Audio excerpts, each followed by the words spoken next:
ప్రేక్షక దేవుళ్లకు నమస్కారం. మనిషి జీవితం అనేది ఒక అంతుచిక్కని ప్రహేళిక. మనం ఎంత కష్టపడినా, రాత్రింబవళ్లు చెమట చిందించినా కొన్నిసార్లు ఫలితం మాత్రం శూన్యంగానే మిగిలిపోతుంది. చేతిలో చిల్లిగవ్వ నిలవదు. వచ్చిన ధనం వచ్చినట్టే కరిగిపోతుంది. అప్పుల బాధలు, అనారోగ్య సమస్యలు, కుటుంబంలో అశాంతి వంటివి ఉక్కిరిబిక్కిరి చేస్తూ ఉంటాయి. ఎందుకు ఇలా జరుగుతోంది? మన రాత ఇంతేనా అని చాలామంది నిరాశలో కూరుకుపోతుంటారు. కాని మన భారతీయ సనాతన ధర్మం, మన ఋషులు, మహర్షులు మనకు అందించిన విజ్ఞానం ప్రకారం మన కష్టాలకు, సుఖాలకు మన ప్రవర్తనే కాదు, మనం ప్రకృతితో మమేకమయ్యే సమయం కూడా కారణమవుతుంది. అవును, కాలం చాలా శక్తివంతమైనది. అందులోనూ సూర్యుడు అస్తమించే సమయం అంటే పగలు ముగిసి రాత్రి ప్రారంభమయ్యే ఆ సంధ్యా సమయం అత్యంత కీలకమైనది.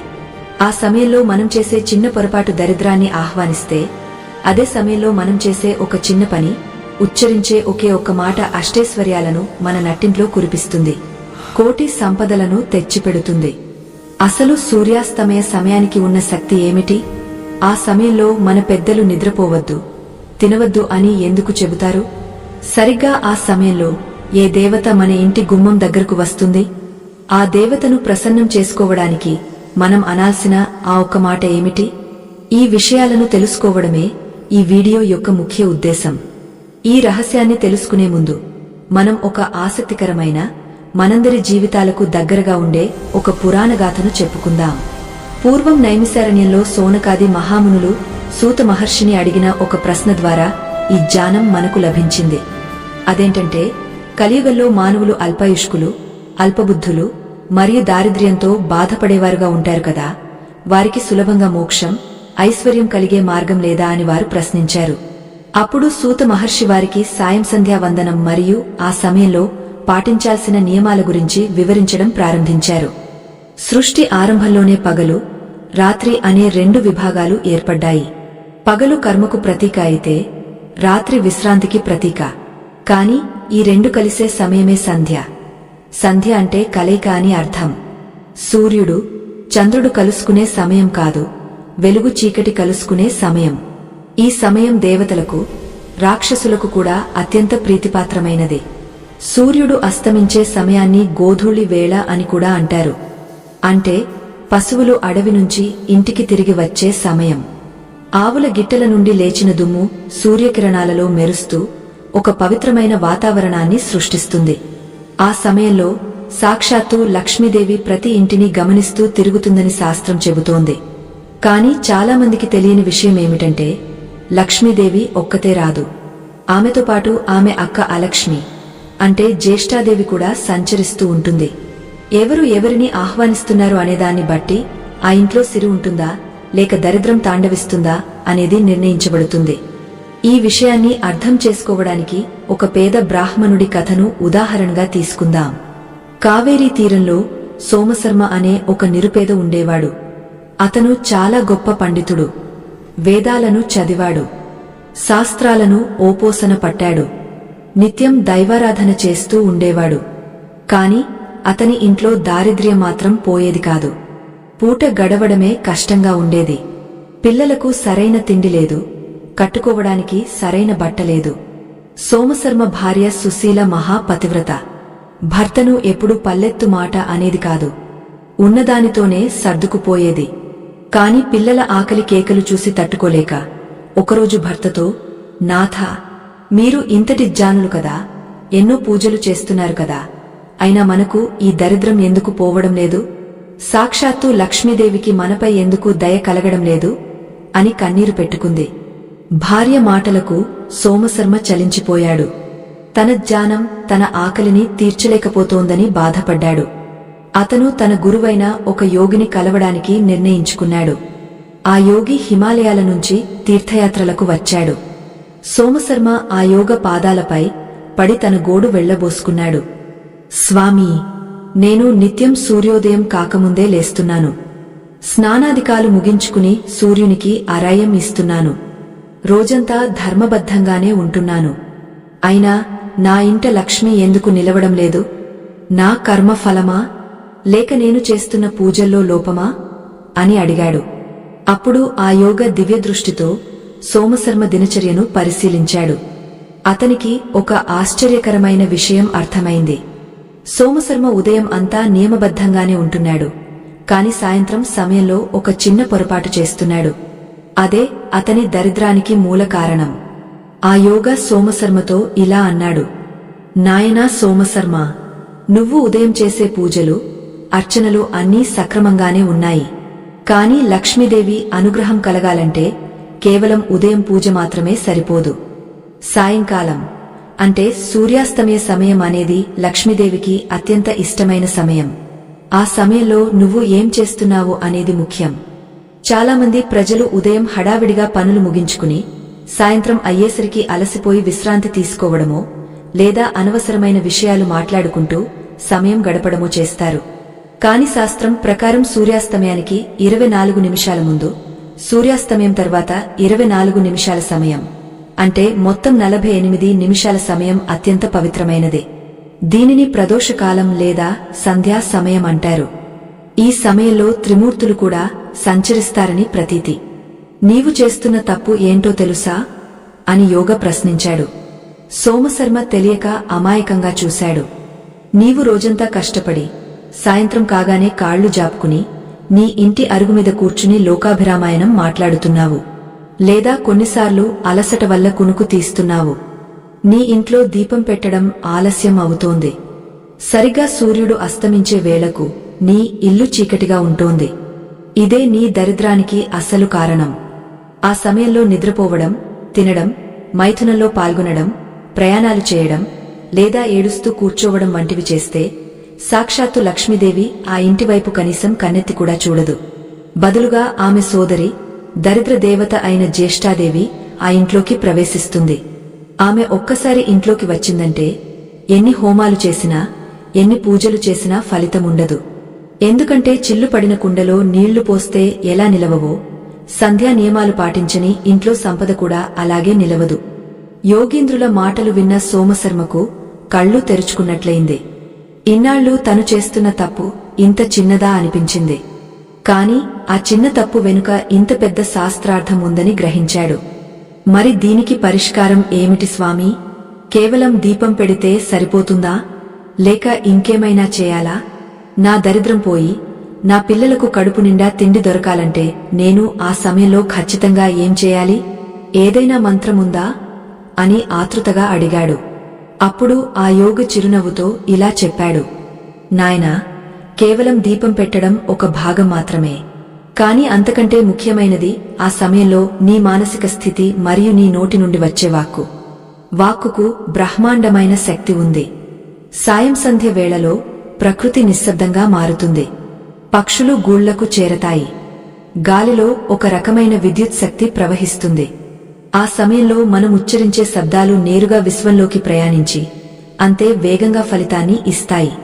అందుకే ఆ సమయంలో తిట్టకూడదు, ఏడవకూడదు అని చెబుతారు. అప్పుడు మనం ఏది అంటే అది జరిగే అవకాశం ఎక్కువ ఉంటుంది. నువ్వు అడిగావు కదా, ఏదైనా మంత్రముందా అని. ఒకే ఒక్క మాట ఉంది. అది మంత్రం కంటే శక్తివంతమైనది.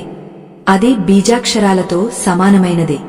ఆ మాటను గనుక ప్రతిరోజు సూర్యాస్తమయానికి ముందు, అంటే సూర్యుడు ఇంకా కొండల చాటుకు వెళ్తున్నాడు అనగా, నీ ఇంటి సింహద్వారం దగ్గర నిలబడి లేదా తులసి కోట దగ్గర నిలబడి పయిస్తే నీ తలరాత మారిపోతుంది. మన ప్రాచీన గ్రంథాలలో ధర్మసింధువు, నిర్ణయ సింధువు వంటి వాటిలో ఈ సంధ్యాకాల ప్రాముఖ్యత గురించి అద్భుతంగా వివరించబడింది. సూర్యుడు అస్తమించేటప్పుడు తన తేజస్సును అగ్నిలో దాస్తాడట. అందుకే రాత్రిపూట దీపం వెలిగేస్తే అది సూర్యుని ప్రతిరూపంగా భావించబడుతుంది. సోమశర్మ, నువ్వు చేయవలసింది చాలా సరళమైన పని, కాని అత్యంత నిష్ఠతో చేయాలి. దీనికి డబ్బు ఖర్చు లేదు, శ్రమ లేదు. కేవలం శ్రద్ధ ఉంటే చాలు. ఆ ఒక్క మాట ఏమిటో, దానిని ఎలా ఉచ్చరించాలో, దానికి ముందు చేయాల్సిన చిన్న క్రియ ఏమిటో చెబుతాను విను. ఇక్కడ మనం ఒక్క విషయం గమనించాలి. మన పూర్వీకులు ఏది చెప్పినా దాని వెనుక శాస్త్రీయ కారణం మరియు ఆధ్యాత్మిక కారణం రెండూ ఉంటాయి. సాయంత్రం వేళ మన శరీరంలో జీవక్రియల వేగం తగ్గుతుంది. జీర్ణశక్తి మందగిస్తుంది. వాతావరణంలో మార్పులు వస్తాయి. బ్యాక్టీరియా, వైరస్ వంటి సూక్ష్మజీవులు ఈ సమయంలో ఎక్కువగా వ్యాప్తి చెందుతాయి. అందుకే ఆ సమయంలో దీపం వెలిగించడం వల్ల ఆ నూనె మరియు వత్తి నుండి వచ్చే పొగ క్రిములను నాశనం చేస్తుంది. ఇది ఆరోగ్యపరమైన విషయం. ఇక ఆధ్యాత్మికంగా చూస్తే తమస్సు, చీకటి ఆవహించే సమయమది. తమస్సు అంటే అజ్ఞానం, బద్ధకం, నిద్ర వీటన్నింటినీ పారద్రోలి సత్వాన్ని, వెలుగును ఆహ్వానించే ప్రక్రియ సంధ్యావందనం లేదా దీపారాధన. ఆ యోగ సోమశర్మకు ఆ రహస్యాన్ని చెప్పే ముందు అసలు ఆ ఒక్క మాటకు ఉన్న శక్తి గురించి ఒక ఉదాహరణ చెప్పాడు. నాయనా, సముద్ర మథనం జరిగినప్పుడు అమృతం రాకముందు హాలాహలం వచ్చింది. అందరూ భయపడ్డారు. కాని ఆ హాలాహలాన్ని శివుడు తన కంకల్లో దాచుకున్నాడు. ఆ తర్వాతే లక్ష్మీదేవి ఉద్భవించింది. అలాగే మన జీవితంలో కూడా కష్టాలు అనే హాలాహలం వచ్చినప్పుడు భయపడకూడదు. సాయం సంధ్య అనేది పగలు రాత్రి కలిసే విషమ ఘడియ లాంటిది. ఆ సమయంలో మనం జాగ్రత్తగా ఉంటే మన జీవితంలో కూడా లక్ష్మి ఉద్భవిస్తుంది. ఆ ఒక్క మాట సాక్షాత్తు ఆ లక్ష్మీనారాయణుల హృదయాన్ని తాకే శబ్దం. మన సనాతన ధర్మం గురించి, మన ఆచారాల వెనుక ఉన్న ఇంత గొప్ప విజ్ఞానాన్ని మరియు ఇలాంటి అరుదైన రహస్యాలను 10 మందికి పంచాలనే సదుద్దేశంతో మేము ఎంతో పరిశోధించి ఈ వీడియోలను రూపొందిస్తున్నాము. మా ఈ ప్రయత్నం మీకు నచ్చినట్లయితే మన సంస్కృతిని నలుగురికి తెలియజేయడానికి దయచేసి ఈ వీడియోను లైక్ చేయండి. మీ ఒక్క లైక్ వల్ల ఈ వీడియో మరికొంతమందికి చేరి వారి జీవితాల్లో వెలుగులు నింపడానికి సహాయపడుతుంది. ఇప్పుడు అసలు విషయానికి వద్దాం. యోగ సోమశర్మకు ఆ రహస్య పదాన్ని ఉపదేశించడానికి సిద్ధమయ్యాడు. సోమశర్మ సాయంత్రం 5:30 నుండి 6:30 మధ్యలో ఈ క్రియ జరగాలి. సూర్యుడు పూర్తిగా అస్తమించక ముందే నువ్వు కాళ్ళు చేతులు కడుక్కోవాలి. ముఖం కడుక్కోవాలి. ఎట్టి పరిస్థితుల్లోనూ మురికి బట్టలతో ఉండకూడదు. కనీసం శుభ్రమైన నీళ్లతో ముఖం కడుక్కుని నుదుటన బొట్టు పెట్టుకోవాలి. ఎందుకంటే నుదుటన బొట్టు లేని ముఖం శ్మశానంతో సమానం అని శాస్త్రం చెబుతోంది. లక్ష్మీదేవి సౌభాగ్యాన్ని కోరుకుంటుంది. నువ్వు శుభ్రంగా ఉండి నీ ఇంటి ముఖద్వారం అంటే గడపను నీళ్లతో కడిగ లేదా తడి గుడ్డతో తుడిచి అక్కడ చిన్న ముగ్గు వేయాలి. ఇవన్నీ బాహ్యాలంకరణలు. అసలైనది అంతరంగ శుద్ధి. ఆ తర్వాత నీ ఇంటి గడప లోపలి వైపున నిలబడి బయట వైపు చూస్తూ సూర్య భగవానుడికి మానసికంగా నమస్కరించుకోవాలి. అప్పుడు నీ 2 చేతులు జోడించి నీ చూపును నాసికాగ్రం, ముక్కు చివర, మీద లేదా కనుబొమ్మల మధ్య కేంద్రీకరించి ఈ ఒక్క మాటను 3 సార్లు స్పష్టంగా, గట్టిగా కాదు, అలాగని మరీ నెమ్మదిగా కాదు, మధ్యమ స్వరంతో పలకాలి. ఆ మాట పలికేటప్పుడు నీ నాభి నుండి శబ్దం రావాలి. ఆ శబ్దం నీ వెన్నెముక ద్వారా ప్రయాణించి నీ సహస్రారాన్ని తాకాలి. అప్పుడే ఆ మాటకు మంత్రశక్తి వస్తుంది. ఆ మాట సామాన్యమైనది కాదు. అది వేదాల సారం. అది ఓంకారంలోని అంతర్భాగం. సోమశర్మ ఆతృతగా, స్వామీ, ఆ మాటేమిటి? త్వరగా సెలవివ్వండి. నా జన్మ ధన్యం చేసుకుంటాను అన్నాడు. యోగ తన కళ్ళు మూసుకుని గంభీరమైన స్వరంతో ఆకాశం వైపు చూస్తూ ఆ బీజాక్షరాన్ని ఉచ్చరించాడు.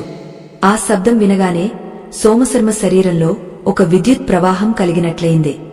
చుట్టూ ఉన్న వాతావరణం అంతా ఒక్కసారిగా ప్రశాంతంగా మారిపోయింది. చెట్ల ఆకులు కూడా కదలడం మానేసి ఆ శబ్దాన్ని వింటున్నాయా అన్నట్టుగా నిశ్శబ్దం ఆవహించింది. ఆ ఒక్క మాటలో అంత శక్తి ఉందా అని సోమశర్మ ఆశ్చర్యపోయాడు. కాని ఆ మాటను కేవలం ఉచ్చరిస్తే సరిపోదు. ఆ మాటను ఉచ్చరించేటప్పుడు మనసులో ఒక ప్రత్యేకమైన భావన ఉండాలి. ఆ భావన లేకపోతే ఆ మాట కేవలం శబ్దం మాత్రమే అవుతుంది. ఆ భావన ఏమిటంటే, నీవు ఆ మాటను అంటున్నప్పుడు సూర్యబింబం నుండి ఒక బంగారు కాంతి కిరణం నేరుగా వచ్చి నీ గుండెల్లోకి ప్రవేశిస్తున్నట్లు ఊహించుకోవాలి. ఆ బంగారు కాంతే సాక్షాత్తు లక్ష్మీదేవి. ఆమె నీ ఆహ్వానాన్ని మన్నించి ఆ కాంతి రూపంలో నీ ఇంట్లోకి ప్రవేశిస్తున్నట్లు భావించాలి. ఈ భావన ఎంత బలంగా ఉంటే ఫలితం అంత శీఘ్రంగా ఉంటుంది. అయితే ఇక్కడ చాలామందికి ఒక సందేహం వస్తుంది. మేము అపార్ట్మెంట్లలో ఉంటున్నాము కదా, మాకు సూర్యుడు కనిపించడు, గడపలు సరిగ్గా ఉండవు, మరి మేమేం చేయాలి? లేదా ఉద్యోగ రీత్యా ఆ సమయంలో ఆఫీసులో ఉంటాము, లేదా ప్రయాణంలో ఉంటాము, మరి మా పరిస్థితి ఏంటి అని శాస్త్రం దేశ కాల పరిస్థితులను బట్టి ధర్మాన్ని సూచించింది. దానికి కూడా ఆ యోగా సోమశర్మకు ప్రత్యామ్నాయ మార్గాలను వివరించాడు. ఎందుకంటే లక్ష్మీదేవి అనుగ్రహం కేవలం ఇంటికే కాదు, ఆ వ్యక్తికి కూడా ముఖ్యం.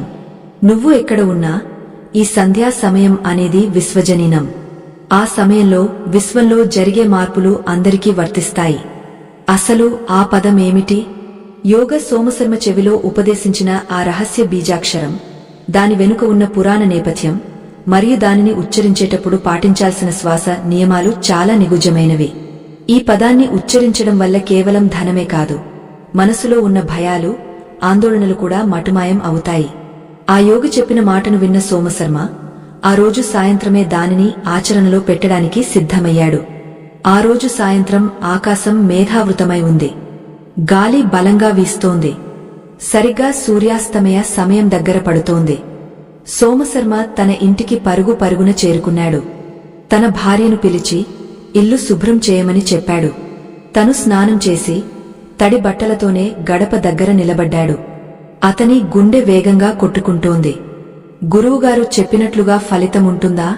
తన దరిద్రం పోతుందా అనే చిన్న సందేహం అతనిలో ఉన్నా గురువు మీద ఉన్న నమ్మకం అతన్ని ముందుకు నడిపించింది. సరిగ్గా సూర్యుడు అస్తమించే సమయం. పశ్చిమ దిక్కున ఆకాశం ఎర్రగా మారింది. పక్షుల కిలకిలారావాలు తగ్గుముఖం పట్టాయి.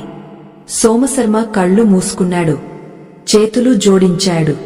తన నాభిస్థానం నుండి గాలిని పిలుచుకుంటూ గురువుగారు చెప్పిన ఆ శక్తివంతమైన మాటను ఉచ్చరించడం ప్రారంభించాడు.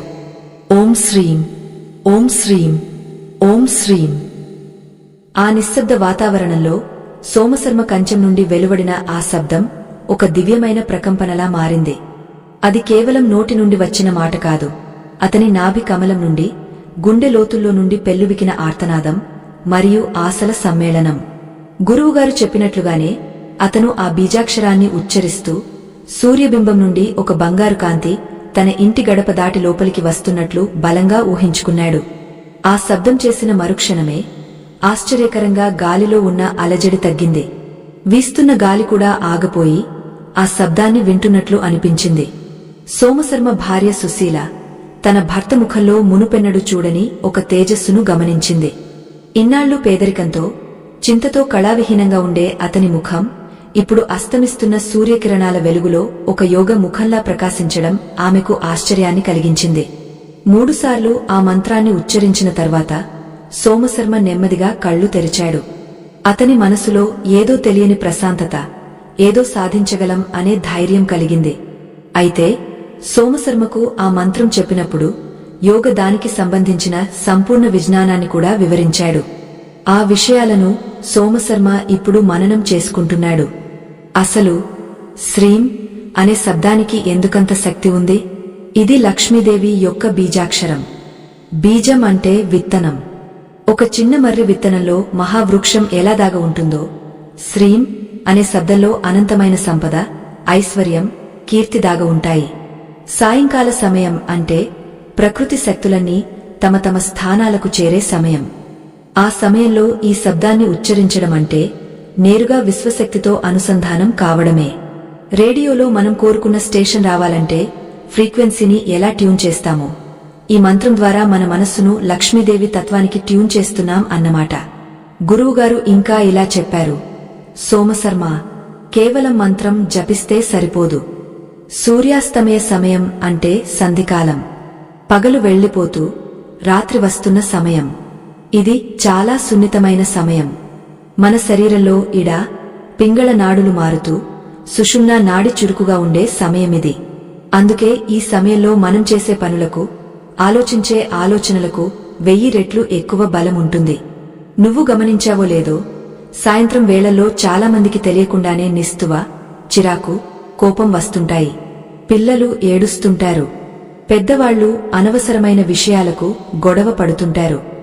ఇదంతా ఎందుకు జరుగుతుందో తెలుసా? ఆ సమయంలో రాక్షస ప్రవృత్తి కలిగిన శక్తులు వాతావరణంలో సంచరిస్తుంటాయి. వాటి ప్రభావం మన మనసుపై పడుతుంది. అందుకే మన పెద్దలు ఆ సమయంలో దీపం వెలిగించి దైవనామ స్మరణ చేయమన్నారు. దైవనామం ఎక్కడ ఉంటుందో అక్కడికి ఈ దుష్టశక్తులు రాలేవు. ముఖ్యంగా సూర్యాస్తమయానికి ముందు, అంటే సాయంత్రం 5:30 నుండి 6:30 మధ్యలో ఎట్టి పరిస్థితుల్లోనూ 4 పనులు చేయకూడదు. వీటిని చతుర్విధ నిషేధాలు అంటారు. మొదటిది ఆహారం తీసుకోవడం. ఈ సమయంలో జఠరాగ్ని, జీర్ణశక్తి మందగిస్తుంది. అప్పుడు తింటే అది అజీర్ణానికి, రోగాలకు దారితీస్తుంది. రోగం ఉన్నచోట భోగం ఉండదు కదా. రెండవది నిద్రపోవడం. సాయంత్రం నిద్రపోయేవారి ఇంట జ్యేష్ఠాదేవి కాపురం పెడుతుంది. వారి ఆయుష్షు క్షీణిస్తుంది, ముఖంలో కళ పోతుంది. మూడవది మైథునం, దాంపత్య సుఖం. ఈ సమయంలో కలయిక వల్ల పుట్టే సంతానం దుర్మార్గులు, అవిధేయులు అవుతారని శాస్త్రం ఘోషిస్తోంది. నాలుగవది స్వాధ్యాయం, అంటే చదువుకోవడం. వేదాలు లేదా లౌకిక విద్యలైనా సరే సంధ్యా సమయంలో చదవకూడదు. ఇది సరస్వతీదేవికి, లక్ష్మీదేవికి కూడా ఆగ్రహం తెప్పిస్తుంది. కేవలం భగవంతుని నామస్మరణ మాత్రమే చేయాలి. ఈ నిషేధాల గురించి విన్నప్పుడు సోమశర్మకు ఒక సందేహం వచ్చింది. గురువుగారు, మరి ఈ కాలంలో అందరూ ఉద్యోగాలకో వ్యాపారాలకో బయట ఉంటారు కదా, మరి వారు ఈ నియమాలను ఎలా పాటించాలి అని. దానికి ఆ యోగ చిరునవ్వుతో ఒక అద్భుతమైన పరిష్కారాన్ని, ఒక రహస్యగాథను వివరించాడు. నాయనా, మనం ఎక్కడ ఉన్నామన్నది ముఖ్యం కాదు, మన మనసు ఎక్కడ ఉంది అన్నదే ముఖ్యం. ఒకవేళ నువ్వు ఆఫీసులో ఉంటే లేదా ప్రయాణంలో ఉంటే సూర్యాస్తమయ సమయం కాగానే 1 నిమిషం మౌనం పాటించు. నీ కుర్చీలోనే కళ్ళు మూసుకుని మానసికంగా నీ ఇంటి పూజాగదిని తలుచుకో, లేదా అస్తమిస్తున్న సూర్యుని తలుచుకో. మనసులోనే ఓం శ్రీం అని లేదా నీ ఇష్టదైవాన్ని స్మరించుకో. ఆ 1 నిమిషం మౌనం నీ చుట్టూ ఒక రక్షణ కవచాన్ని ఏర్పరుస్తుంది. అది నీలోని పాజిటివ్ ఎనర్జీని కాపాడుతుంది. దీనికి ఉదాహరణగా యోగా ఒక పురాతన కథను చెప్పాడు. పూర్వం వజ్రబాహుడు అనే మహారాజు ఉండేవాడు. అతను చాలా గొప్ప పరాక్రమవంతుడు. సకల సంపదలు అతని రాజ్యంలో ఉండేవి. కాని అతనికి ఒక అలవాటు ఉండేది. యుద్ధాలు చేసి అలసిపోయాడనో లేదా రాజ్యపాలన భారం వల్లో ప్రతిరోజూ సూర్యాస్తమయ సమయంలో అంతఃపురంలో పడుకుని నిద్రపోయేవాడు. సేవకులు అతన్ని నిద్రలేపడానికి భయపడేవారు. రాజుగారు విశ్రాంతి తీసుకుంటున్నారు కదా అని వదిలేసేవారు. కాలక్రమేణా ఏమైందో తెలుసా? అతని రాజ్యంలో పంటలు పండటం తగ్గాయి. ప్రజల్లో అశాంతి పెరిగింది. శత్రు రాజులు అతనిపై దండెత్తడానికి సిద్ధమయ్యారు. అయినా రాజుకు కారణం అర్థం కాలేదు. తన సైన్యం బలంగానే ఉంది, తన ఖజానా నిండుగానే ఉంది, మరి ఎందుకు ఈ పరాజయాలు అని మదనపడేవాడు. ఒకరోజు ఆ రాజుగారి ఆస్థానానికి నారద మహర్షి పోలిక ఉన్న ఒక గొప్ప పండితుడు వచ్చాడు. రాజుగారి దీనస్థితిని చూసి ఆయన జాతకాన్ని, దినచర్యను పరిశీలించాడు. రాజా, నువ్వు సూర్యుడు అస్తమించే వేళ నిద్రిస్తున్నావు. సూర్యుడు అంటే తేజస్సు, శక్తి. అతను వెళ్లిపోతూ తన శక్తిని అగ్నిలో దాస్తాడు. ఆ సమయంలో నువ్వు నిద్రపోవడమంటే నీలోని తేజస్సును నువ్వే చంపుకుంటున్నట్లు లెక్క. సూర్యాస్తమయ సమయంలో నిద్రపోయే వారిని సూర్యుడు తన కిరణాలతో శపిస్తాడని పురాణోక్తి. నువ్వు వెంటనే ఆ అలవాటు మార్చుకుని ఆ సమయంలో రాజదర్బారులో దీపారాధన చేసి పండితులతో ఇష్టాగోష్ఠి జరుపు లేదా దైవధ్యానం చేయి అని సూచించాడు. రాజు వెంటనే తన తప్పు తెలుసుకుని ఆ రోజు నుండే సూర్యాస్తమయ సమయంలో నిద్రించడం మానేశాడు. స్నానం చేసి శుచిగా దీపం వెలిగించి రాజ్యక్షేమం కోసం ప్రార్థించడం మొదలుపెట్టాడు. ఆశ్చర్యంగా కొద్ది రోజుల్లోనే అతని కోల్పోయిన వైభవం తిరిగి వచ్చింది. శత్రువులు మిత్రులయ్యారు. ఇది కథ మాత్రమే కాదు, ఇది ఒక సత్యం. సాయంకాలం నిద్రలేమిని దారిద్ర్యాన్ని కలిగిస్తుంది అనడానికి ఇంతకంటే నిదర్శనమేముంటుంది? మన పూర్వీకులు మన మంచి కోసమే ఇన్ని నియమాలు పెట్టారు. ఈ విషయం తెలుసుకున్న మీరు ఇప్పటి నుండైనా సాయంత్రం వేళల్లో నిద్రపోవడం, తినడం వంటివి మానేసి 5 నిమిషాలు దైవధ్యానానికి కేటాయించండి. ఇంతటి అద్భుతమైన ధర్మ సూక్ష్మాలు నలుగురికి చేరాలనే మా తాపత్రయం. ఈ విషయాలు మీకు నచ్చితే దయచేసి వీడియోను లైక్ చేసి మా ప్రయత్నాన్ని ప్రోత్సహించండి. ఇప్పుడు మళ్లీ సోమశర్మ కథలోకి వెళ్దాం. గురువుగారి మాటలు ఆ రాజు కథ సోమశర్మ మనసులో బలంగా నాటుకుపోయాయి. మొదటి రోజు మంత్రం జపించిన తర్వాత సోమశర్మకు పెద్దగా బాహ్య మార్పులేవీ కనిపించలేదు. ఆకాశం నుండి డబ్బుల వర్షం కురవలేదు, ఇంటి నిండా బంగారం రాలేదు. కాని అతని మనసులో మాత్రం ఏదో మార్పు వచ్చింది. నిరాశపోయి ఆశ చిగురించింది. ఇది ఒక్క రోజుతో అయ్యే పని కాదు సోమశర్మ. దీనిని ఒక మండలకాలం 41 రోజులు దీక్షగా ఆచరించాలి. మధ్యలో ఎన్ని కష్టాలు వచ్చినా, ఎన్ని ఆటంకాలు వచ్చినా ఆపకూడదు. అప్పుడే ఆ మంత్రశక్తి సిద్ధిస్తుంది అని గురువుగారు చెప్పిన మాటలు గుర్తుకు వచ్చాయి. సోమశర్మ, సుశీల ఇద్దరూ ఒక నిర్ణయానికి వచ్చారు. వచ్చే 41 రోజులు క్రమం తప్పకుండా ప్రతి సాయంత్రం సూర్యాస్తమయానికి ముందే ఇంటిని శుభ్రం చేసి దీపం పెట్టి ఆ మంత్రాన్ని జపించాలని నిశ్చయించుకున్నారు. మొదటి వారం రోజులు సాఫీగానే సాగపోయాయి. కాని ఎప్పుడైతే మనం ఒక మంచి పనిని సంకల్పించి మొదలు పెడతామో అప్పుడే ప్రకృతి మనల్ని పరీక్షించడం మొదలు పెడుతుంది. అది మన సహనాన్ని, మన నమ్మకాన్ని పరీక్షిస్తుంది. సోమశర్మకు కూడా అదే జరిగింది. 10వ రోజున విపరీతమైన వర్షం మొదలైంది. ఇంటి పైకప్పు నుండి నీళ్లు కారడం మొదలయ్యాయి. సరిగా దీపం పెట్టే చోట నీటి చుక్కలు పడుతున్నాయి. ఇంట్లో ఉన్నది కొద్దిపాటి నూనె మాత్రమే. ఆ రోజు సాయంత్రం పిల్లలు ఆకలితో ఏడుస్తున్నారు. భార్య సుశీల కళ్లలో నీళ్లు తిరుగుతున్నాయి. ఏవండి, పిల్లలు ఆకలికి తట్టుకోలేకపోతున్నారు. ఇంట్లో గింజ కూడా లేదు. మీరు చేసే ఈ పూజలు మనకు అన్నం పెడతాయా అని అడిగే పరిస్థితి వచ్చింది. సోమశర్మ గుండె తరుక్కుపోయింది. తండ్రిగా పిల్లల ఆకలి తీర్చలేకపోతున్నానే అనే బాధ ఒకవైపు, గురువుగారి మాటపై నమ్మకం మరోవైపు. అతనికి అగ్ని పరీక్ష ఎదురైంది. మామూలు మనిషి అయితే ఆ పరిస్థితుల్లో పూజను పక్కన పెట్టి అప్పు కోసం బయటకు వెళ్లేవాడేమో. కాని సోమశర్మ స్థితప్రజ్ఞతతో ఆలోచించాడు. ఇది నా పరీక్షా సమయం. ఇప్పుడు గనక నేను ఓడిపోతే ఇక ఎప్పటికీ ఈ దరిద్రం నుండి బయటపడలేను అనుకున్నాడు. భార్యను ఓదార్చాడు. సుశీల, ఓపిక పట్టు. ఆ జగన్మాత మనల్ని పరీక్షిస్తోంది. ఈ ఒక్క పూట పస్తులుందాం. అమ్మవారే ఏదో దారి చూపిస్తుంది అని ధైర్యం చెప్పాడు. కాని ఆ రోజు సాయంత్రం 5 గంటలకే ఆకాశం కారుమబ్బులతో కప్పేసింది. చీకటి పడినట్లు అయింది. సమయం తెలియడం లేదు. సోమశర్మకు ఒక సందేహం వచ్చింది. సూర్యుడు కనిపించడం లేదు కదా, ఇప్పుడు సూర్యాస్తమయం అయిందా లేదా అని ఎలా తెలుసుకోవాలి? తప్పుడు సమయంలో మంత్రం జపిస్తే ఫలితముండదేమో అని కంగారు పడ్డాడు. అప్పుడు అతనికి గురువుగారు చెప్పిన మరో విషయం గుర్తుకు వచ్చింది. ప్రకృతిని గమనించమని చెప్పారు. పక్షులు గూళ్లకు చేరుతున్న శబ్దం, ఆవుల అరుపులు, లేదా మనసులో కలిగే ఒక రకమైన స్తబ్దత, ఇవే సంధ్యా సమయానికి సంకేతాలు. సోమశర్మ కళ్ళు మూసుకుని ప్రకృతి శబ్దాలను వినడం మొదలుపెట్టాడు. సరిగ్గా 6 గంటల సమయంలో దూరం నుండి గుడి గంట శబ్దం వినిపించింది. అది సంకేతం. వెంటనే లేచి తడిసిపోతున్న గడపను తన తువ్వాలుతో తుడిచాడు. ఉన్న కొద్దిపాటి నూనెతో ప్రమిదలో దీపం వెలిగించాడు. గాలి బలంగా వీస్తోంది. దీపం కొడిగట్టేలా ఉంది. తన 2 చేతులను దీపానికి అడ్డంగా పెట్టి గాలి తగలకుండా కాపాడాడు. ఆ స్థితిలోనే కళ్ళు మూసుకుని ఏకాగ్రతతో ఓం శ్రీం అని ఉచ్చరించడం మొదలుపెట్టాడు. అతని శరీరం చలికి వణుకుతోంది. కాని గొంతులో మాత్రం దృఢత్వముంది. రోజులు గడుస్తున్నాయి. 20 రోజులు, 30 రోజులు. సోమశర్మ నిష్టలో ఏమాత్రం మార్పులేదు. ఊరి జనాలు అతన్ని చూసి నవ్వుకోవడం మొదలుపెట్టారు. వీడికి పిచ్చి పట్టింది. పనిపాట మానేసి సాయంత్రమైతే చాలు గడప ముందు నిలబడి ఏవో మంత్రాలు చదువుతున్నాడు. దాంతో కడుపు నిండుతుందా అని హేళన చేశారు. కాని సోమశర్మ వేటిని పట్టించుకోలేదు. ఎందుకంటే అతనికి అంతర్గతంగా ఒక శక్తి పెరుగుతున్నట్లు అనిపిస్తోంది. అతని ముఖంలో ఒక ఆకర్ష ఏర్పడింది. అతని మాటలో ఒక స్పష్టత వచ్చింది. ఇంతకు ముందు అప్పు అడగడానికి వెళ్తే ముఖం చాటేసుకునేవారు. ఇప్పుడు అతన్ని చూసి గౌరవంగా పలకరించడం మొదలుపెట్టారు.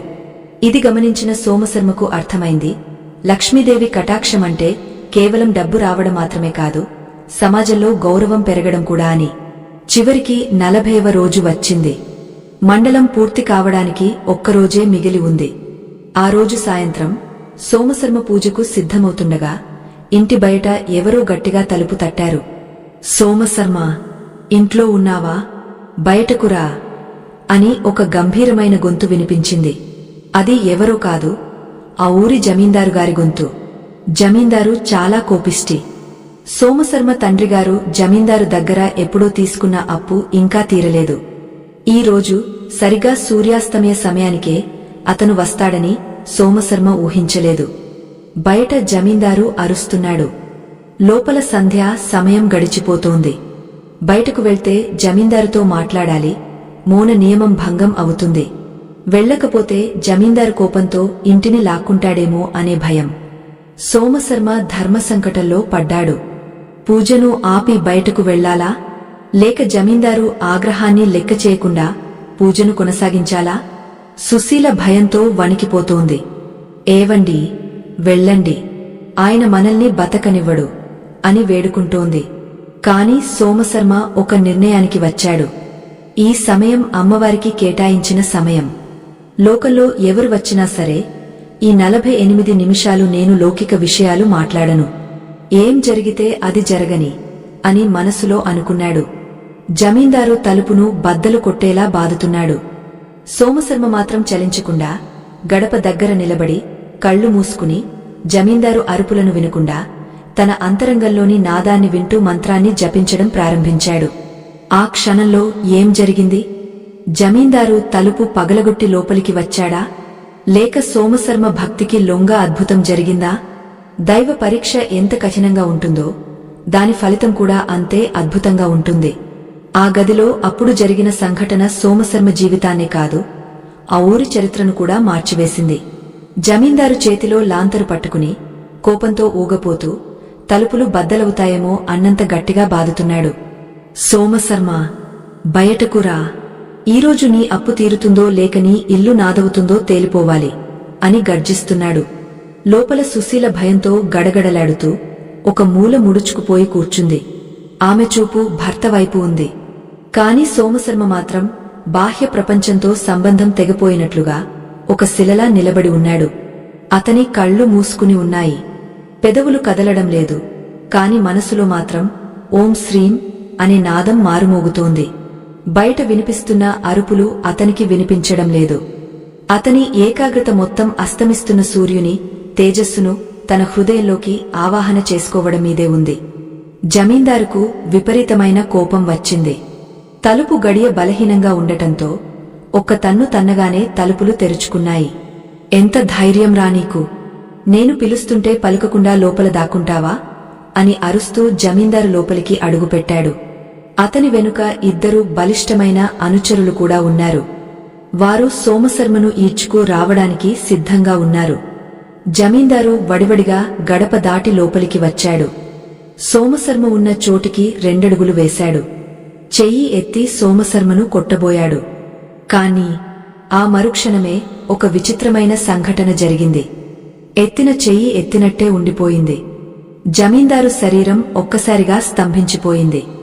సోమశర్మ చుట్టూ ఏదో అదృశ్య కవచమున్నట్లు ఆ గదిలో ఒక తెలియని ప్రశాంతత, ఒక దివ్యమైన సువాసన వ్యాపించి ఉండటం జమీందారు గమనించాడు. అప్పుల బాధలో ఉన్న ఇల్లు, దారిద్ర్యం తాండవిస్తున్న ఇల్లు ఇలా ఉండకూడదు. అక్కడ ఏదో శక్తి ఉంది. సోమశర్మ ముఖం అస్తమిస్తున్న సూర్యకాంతిలో, దీపపు వెలుగులో దేదీప్యమానంగా వెలిగిపోతోంది. అతని ముఖంలో భయం లేదు, ఆందోళన లేదు, కేవలం ఒక మహర్షికి ఉండే ప్రశాంతత మాత్రమే ఉంది. ఆ తేజస్సును చూడగానే జమీందారులోని క్రూరత్వం మంచులా కరిగిపోయింది. అతని నాడీ వ్యవస్థలో ఏదో మార్పు వచ్చింది. ఎందుకంటే సంధ్యా సమయంలో దైవధ్యానంలో ఉన్న వారిని తాకకూడదు, వారిని హింసించకూడదు అని శాస్త్రం చెబుతుంది. ఆ సమయంలో వారిలో ప్రవహించే విద్యుత్ శక్తి చాలా తీవ్రంగా ఉంటుంది. జమీందారు నెమ్మదిగా తన చేతిని దించాడు. అనుచరులను బయటే ఆగమని సాయిగ చేశాడు. ఆ గదిలో ఉన్న నిశ్శబ్దానికి భంగం కలిగించకుండా పక్కనే ఉన్న ఒక పాత బల్లమీద నిశ్శబ్దంగా కూర్చున్నాడు. సోమశర్మ ధ్యానం పూర్తయ్యే వరకు వేచి చూడాలని నిర్ణయించుకున్నాడు. ఎందుకంటే ఆ వాతావరణం అతన్ని కట్టిపడేసింది.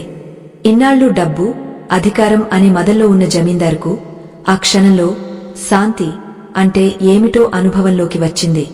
సుమారు 15 నిమిషాల తర్వాత సూర్యుడు పూర్తిగా అస్తమించాడు. ఆకాశంలో నక్షత్రాలు రావడం మొదలయ్యాయి. సోమశర్మ నెమ్మదిగా కళ్ళు తెరిచాడు. దీపానికి నమస్కరించాడు. అప్పుడు అతని దృష్టి ఎదురుగా కూర్చున్న జమీందారు మీద పడింది. సోమశర్మ ఒక్కసారిగా ఉలిక్కిపడలేదు. అతనిలో ఇంకా ఆ ధ్యాన స్థితి తాలూకు నిలకడ ఉంది. చిరునవ్వుతో, రండి జమీందారుగారు, నమస్కారం.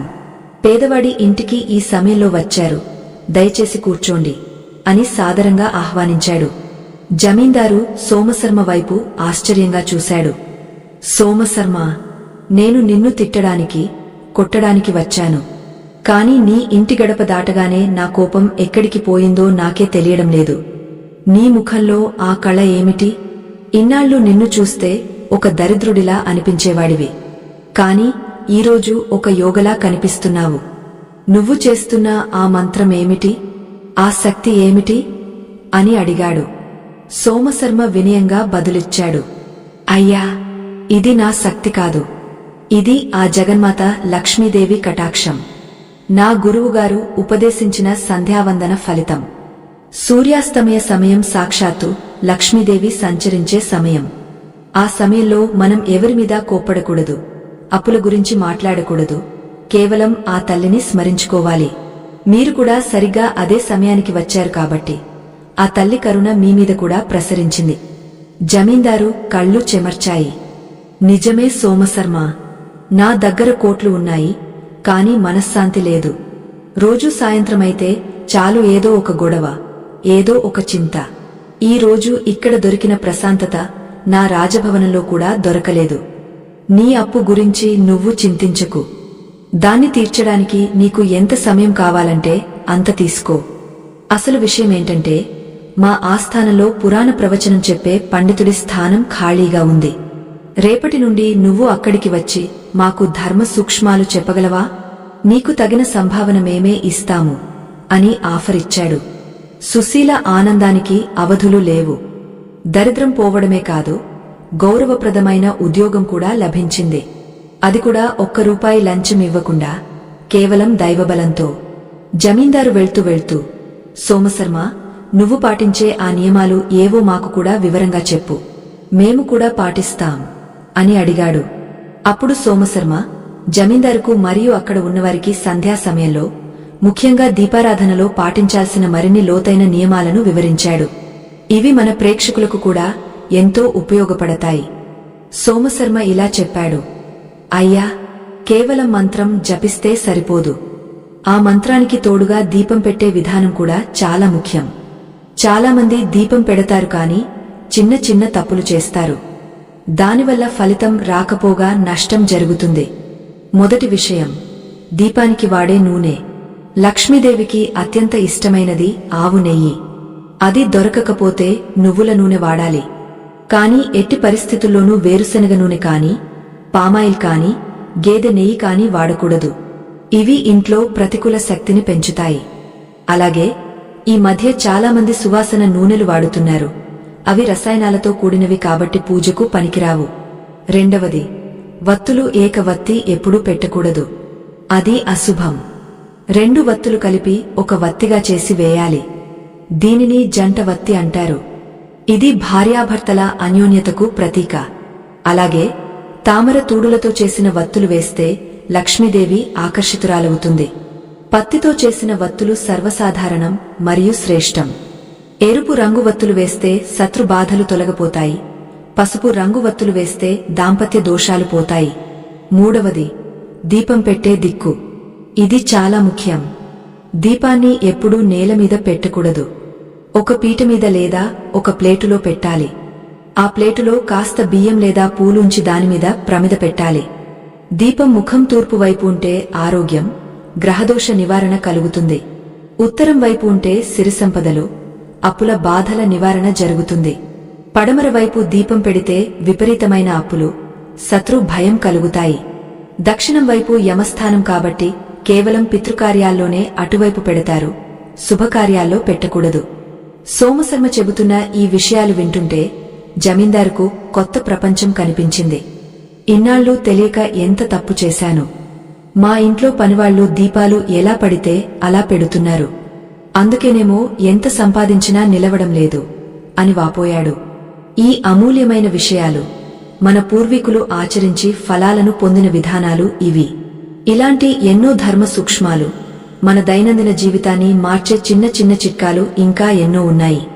మా ఈ పరిశోధన, ఈ ప్రయత్నం మీకు నచ్చినట్లయితే దయచేసి ఈ వీడియోను లైక్ చేయడం మర్చిపోకండి. మీరు చేసే చిన్న లైక్ మాకు ఎంతో ప్రోత్సాహాన్ని ఇస్తుంది, ఇలాంటి మరిన్ని మంచి వీడియోలు చేయడానికి శక్తినిస్తుంది.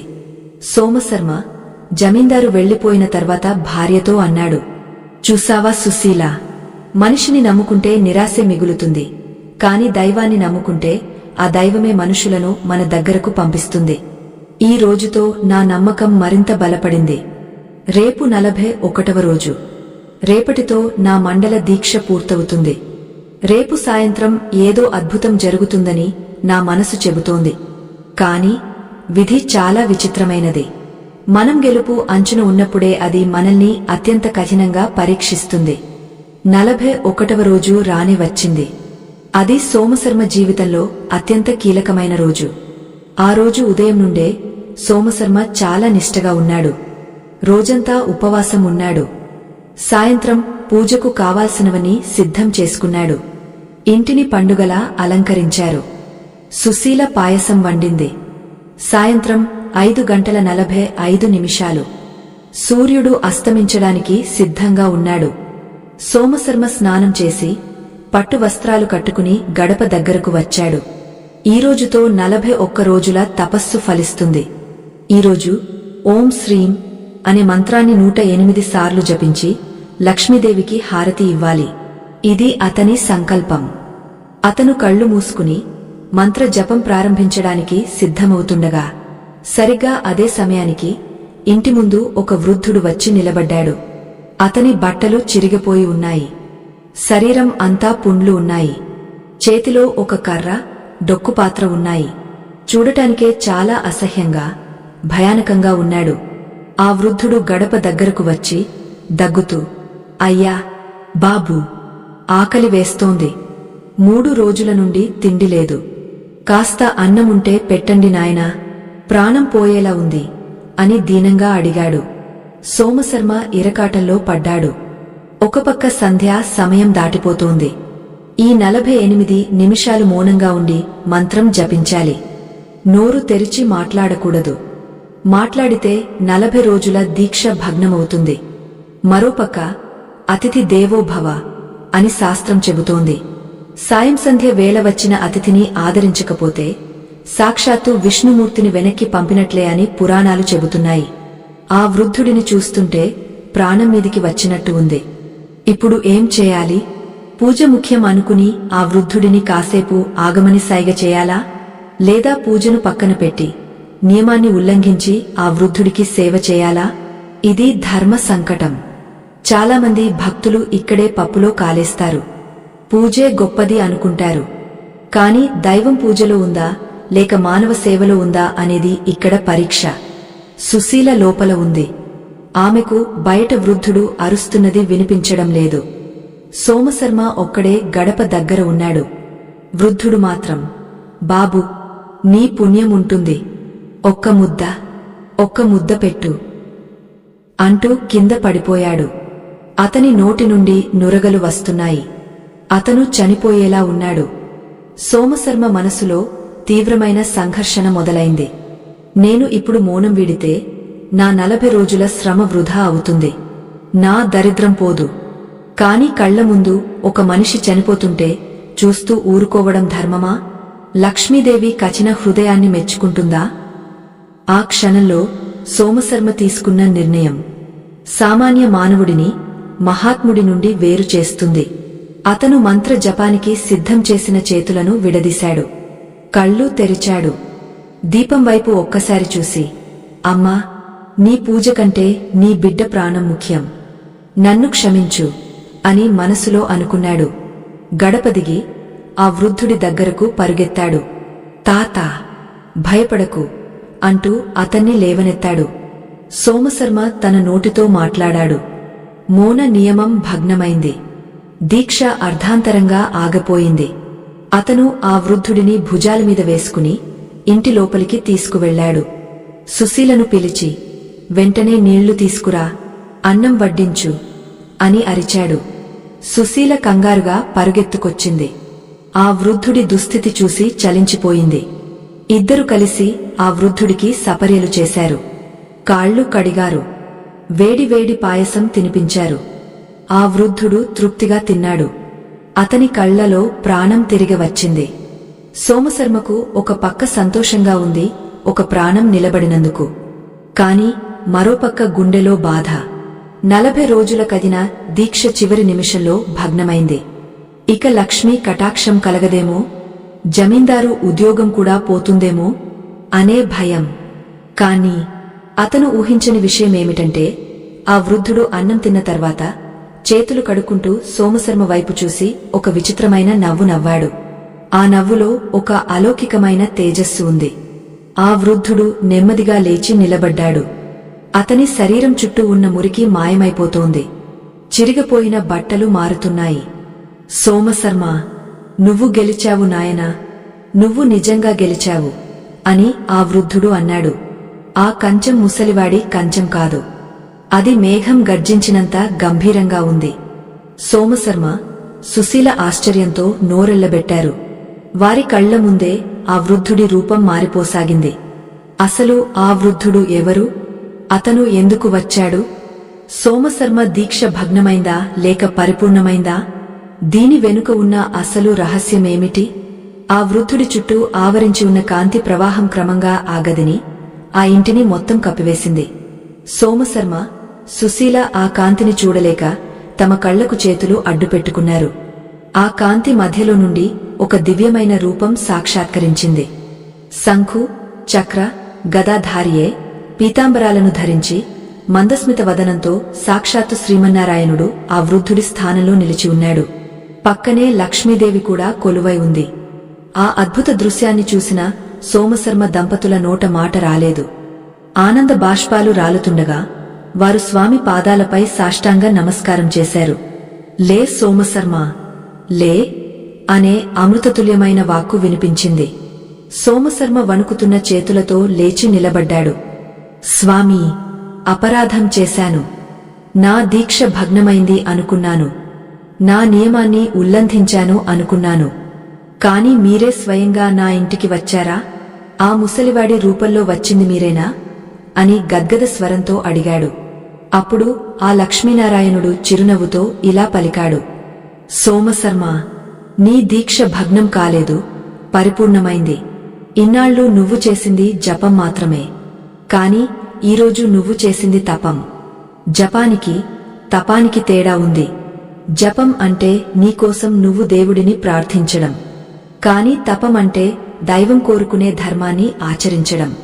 సృష్టిలో ఆకలితో ఉన్న జీవిని ఆదుకోవడం కంటే గొప్ప పూజ మరొకటి లేదు. నువ్వు సంధ్యా సమయంలో మౌనంగా ఉండాలనే నియమాన్ని, ఒక ప్రాణాన్ని కాపాడటం కోసం వదులుకున్నావు చూడు. అక్కడే నీలోని స్వార్థం చచ్చిపోయింది. ఎక్కడ స్వార్థం ఉండదో అక్కడ నేను ఉంటాను. చాలామంది భక్తులు గంటల తరబడి పూజలు చేస్తారు. కాని గుమ్మం ముందుకు వచ్చిన బిచ్చగాడిని చీకొడతారు. ఆకలితో ఉన్న పశువును కొడతారు. అలాంటి వారి పూజలను నేను స్వీకరించను. మానవ సేవే మాధవ సేవ అనే పరమ సత్యం నీకు తెలుసు కాబట్టే నీ పూజ ఫలించింది. నువ్వు నాకు పెట్టిన ఆ పిడికెడు అన్నం నేను స్వీకరించిన అమృతంతో సమానం. నీ దారిద్ర్యం ఈ క్షణమే పటాపంచలైంది. నీకు అష్టైశ్వర్యాలు కలుగుతాయి. అయితే నీలాగే లోకంలో ఉన్న ప్రజలందరికీ మేలు జరగాలి కాబట్టి సాయం సంధ్య వేళ పాటించాల్సిన మరికొన్ని రహస్యాలను నీకు ఉపదేశిస్తాను. వీటిని ప్రజలకు తెలియజేయి అని స్వామి ఆనతిచ్చారు. సోమశర్మ ఏకాగ్రతతో వినడం మొదలుపెట్టాడు. స్వామి చెప్పిన ఆ విషయాలు మన దైనందిన జీవితంలో మనం చేస్తున్న తప్పులను సరిదిద్దుకోవడానికి, మన ఇంటిని దేవాలయంగా మార్చుకోవడానికి దిక్సూచిలాంటివి. ధూపదీప నైవేద్య రహస్యం. సోమశర్మ, సూర్యాస్తమే సమయం అంటే రాక్షస ఘడియలు ప్రారంభమయ్యే సమయమని చెప్పాను కదా. ఆ సమయంలో వాతావరణంలో అనేక కంటికి కనిపించని సూక్ష్మజీవులు, ప్రతికూల శక్తులు ప్రవేశిస్తాయి. అవి ఇంట్లోకి రాకుండా ఉండాలంటే కేవలం దీపం పెడితే సరిపోదు. దీపంతో పాటు ధూపం కూడా వేయాలి. కాని ఎలాంటి ధూపం వేయాలి? ఈ రోజుల్లో చాలామంది రకరకాల కృత్రిమ సుగంధాలు వాడుతున్నారు. వాటి వల్ల ప్రయోజనం శూన్యం. నిజమైన ధూపం అంటే సాంబ్రాణి మరియు గుగ్గిలం. సూర్యాస్తమయానికి ముందు నిప్పుల మీద కొద్దిగా సాంబ్రాణి పొడి గుగ్గలం వేసి ఆ పొగను ఇల్లంతా చూపించాలి. ముఖ్యంగా ఇంటి మూలల్లో, మంచాల కింద, బీరువాల దగ్గర ఈ పొగను చూపించాలి. దీనికి ఒక శాస్త్రీయ కారణం కూడా ఉంది. సాంబ్రాణి పొగలో క్రిమిసంహారక శక్తి ఉంది. అది గాలిలోని విషక్రిములను చంపుతుంది.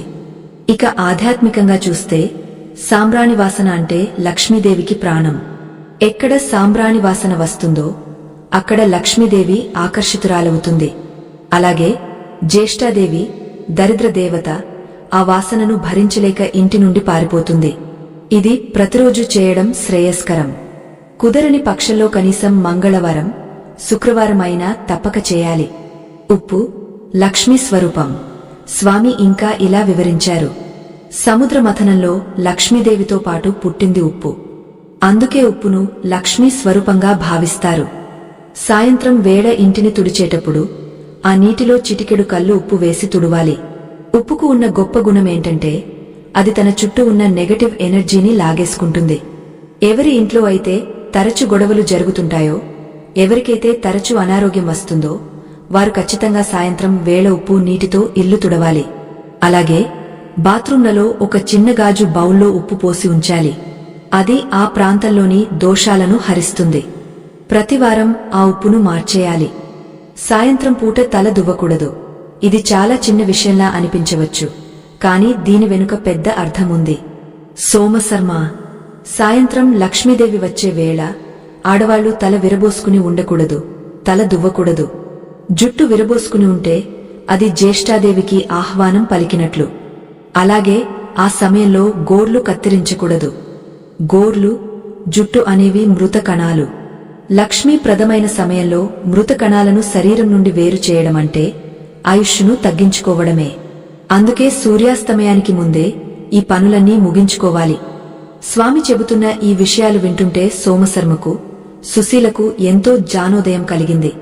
మనం రోజువారీ జీవితంలో ఎంత అజాగ్రత్తగా ఉంటామో, చిన్న చిన్న విషయాలను ఎంతగా నిర్లక్ష్యం చేస్తామో వారికి అర్థమైంది. ఇలాంటి అమూల్యమైన, ఆచరణాత్మకమైన ఆధ్యాత్మిక విషయాలను మీకు అందించడమే మా లక్ష్యం. మా ఈ ప్రయత్నం వెనుక ఎంతో పరిశోధన, శ్రమ దాగ ఉన్నాయి.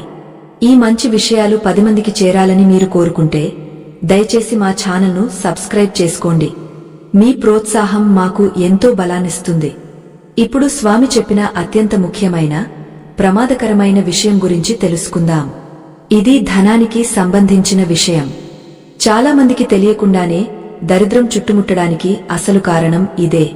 నిషిద్ధ వస్తువులు, ఇవ్వకూడనివి, తీసుకోకూడనివి. సోమశర్మ: చాలా జాగ్రత్తగా విను. సూర్యుడు అస్తమించిన తర్వాత, అంటే దీపం పెట్టిన తర్వాత ఎట్టి పరిస్థితుల్లోనూ 5 వస్తువులను ఇతరులకు దానం చేయకూడదు. అప్పుగా ఇవ్వకూడదు, లేదా ఎవరి దగ్గరి నుండి తీసుకోకూడదు. స్నేహం పేరుతోనూ మొహమాటం కొద్దో ఈ వస్తువులను ఇస్తే మీ ఇంట్లోని లక్ష్మీదేవిని మీ చేతులారా బయటకు పంపినట్లే.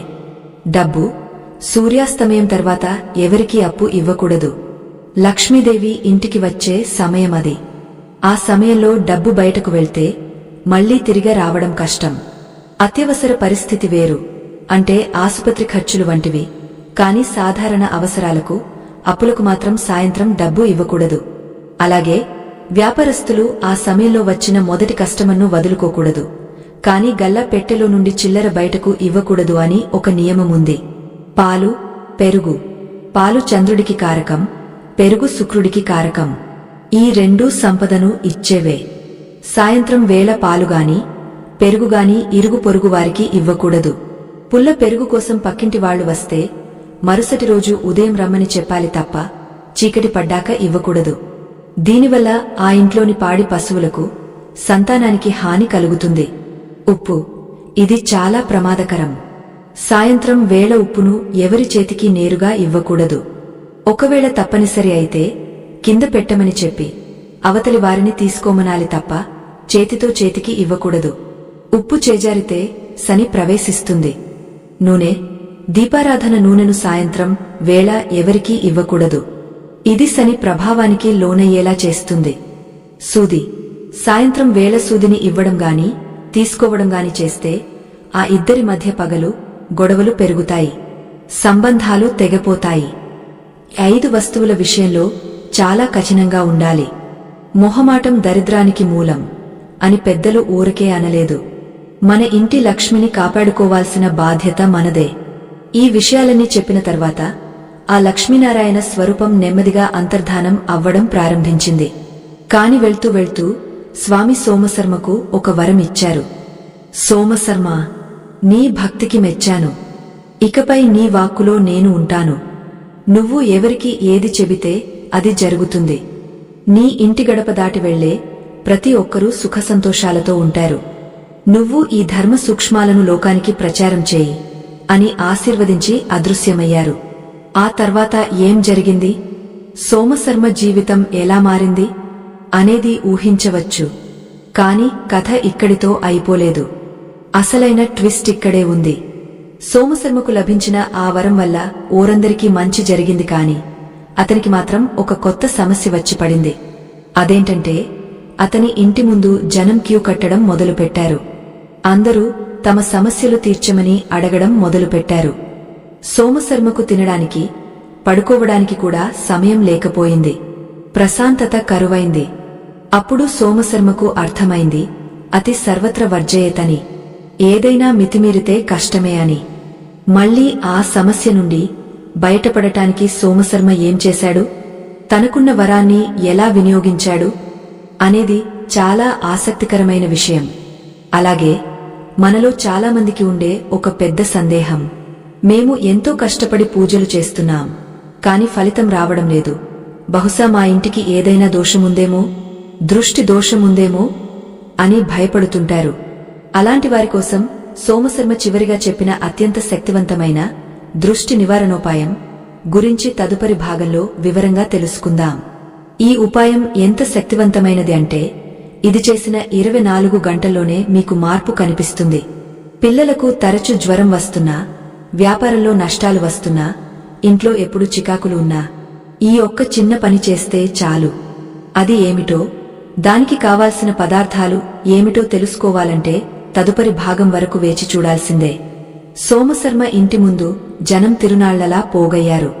పక్క గ్రామాల నుండి, దూర ప్రాంతాల నుండి ఎడ్ల బండ్లు కట్టుకుని మరీ జనం రావడం మొదలుపెట్టారు.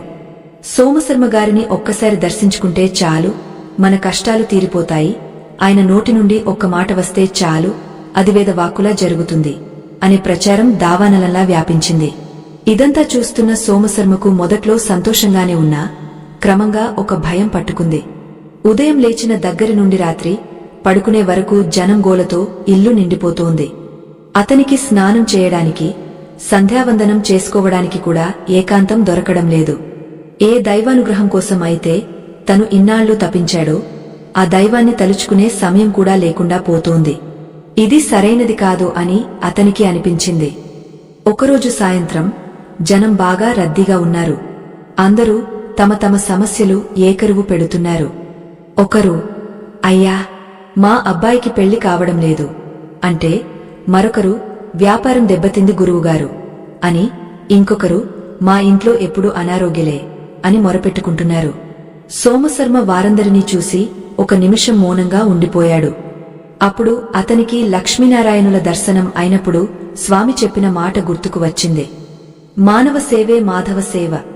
కాని సేవ చేయడం అంటే వారి సమస్యలను మనం పరిష్కరించడం కాదు, వారి సమస్యలను వారే పరిష్కరించుకునేలా వారికి జ్ఞానాన్ని ఇవ్వడం. ఆకలితో ఉన్నవాడికి చేపను పట్టి ఇస్తే అది ఒక పూట ఆకలిని తీరుస్తుంది. అదే చేపలు పట్టడం నేర్పిస్తే జీవితాంతం ఆకలిని తీరుస్తుంది. వెంటనే సోమశర్మ లేచి నిలబడ్డాడు. అందరినీ శాంతించమని చేతితో సాయిగ చేశాడు. అక్కడ ఉన్న కోలాహలం ఒక్కసారిగా సద్దుమణిగింది. సోమశర్మ గంభీరంగా మాట్లాడటం మొదలుపెట్టాడు.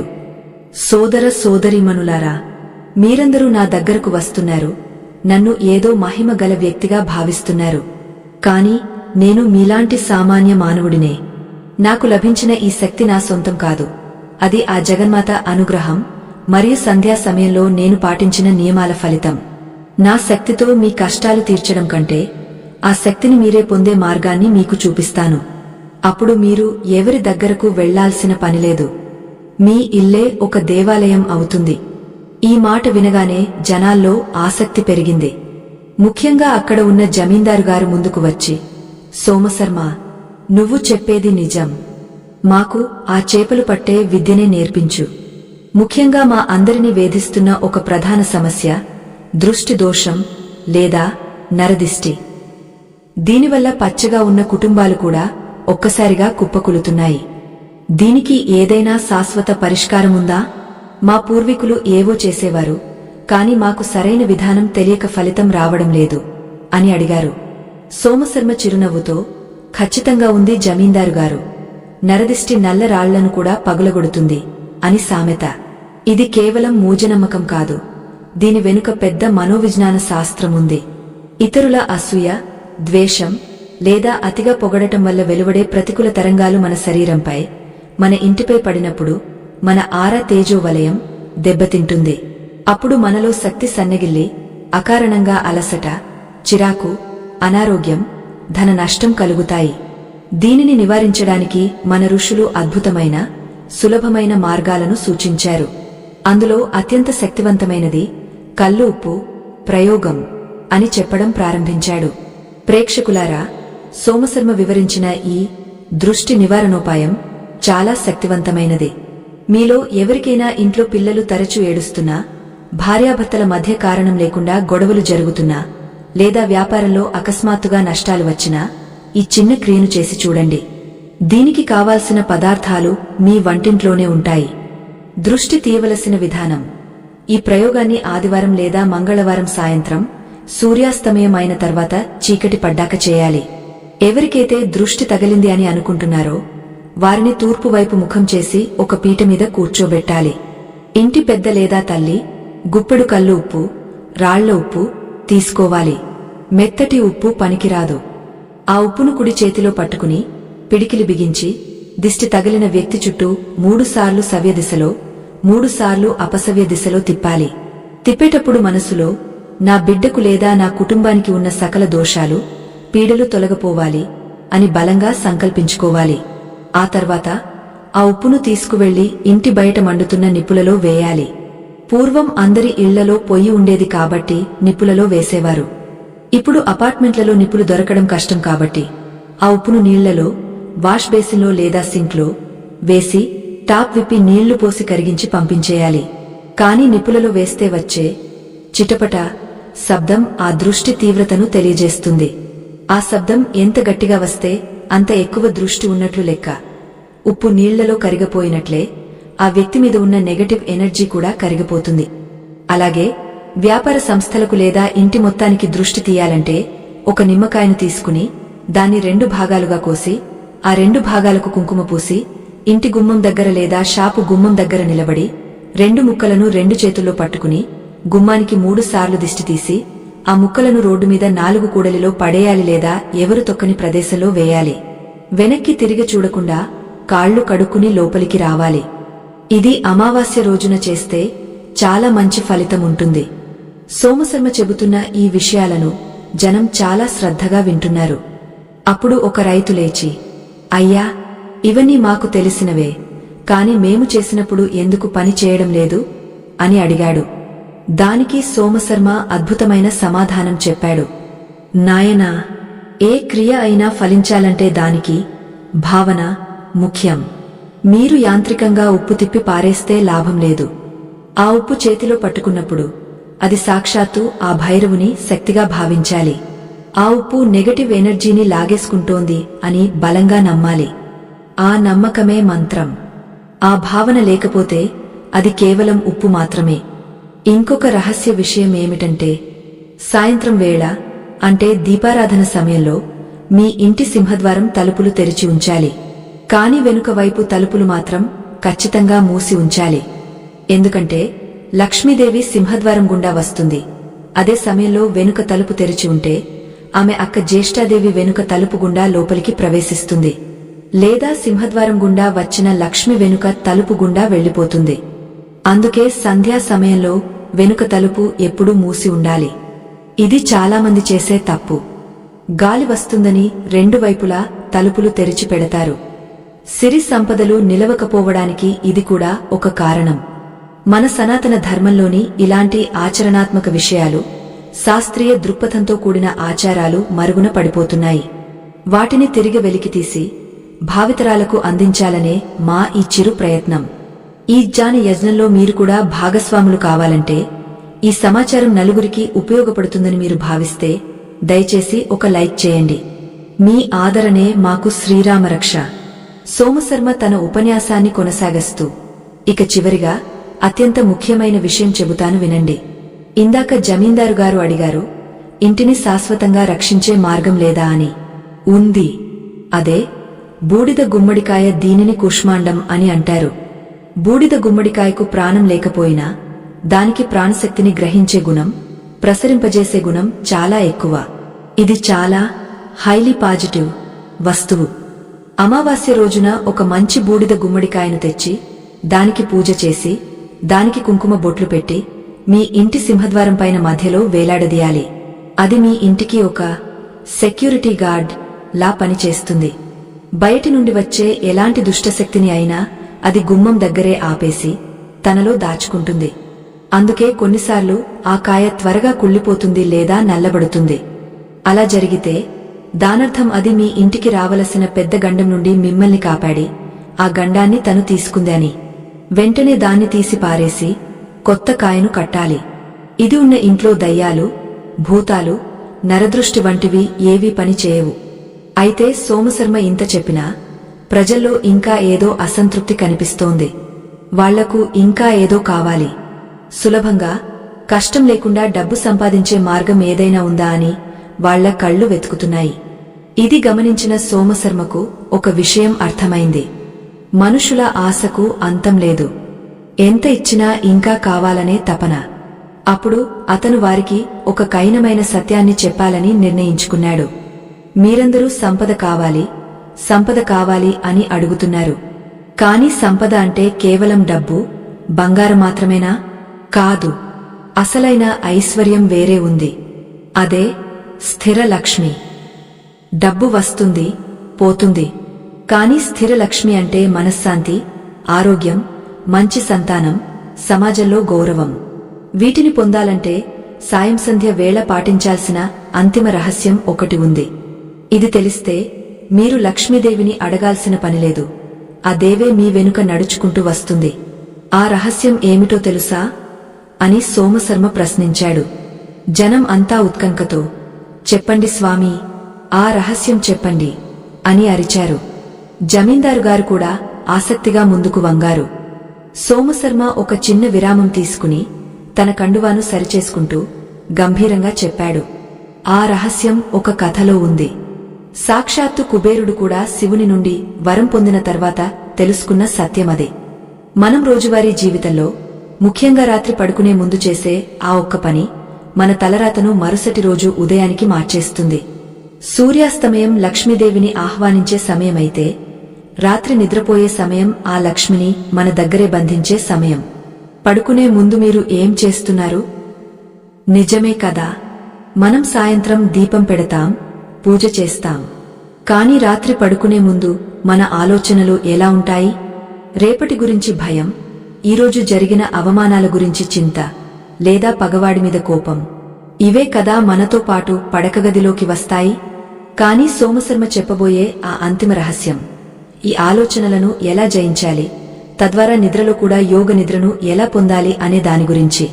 అది విన్న తర్వాత ఆ రోజు రాత్రి ఆ ఊరి ప్రజలందరూ చేసిన పని మరుసటి రోజు ఆ ఊరి రూపురేఖలనే మార్చేసింది.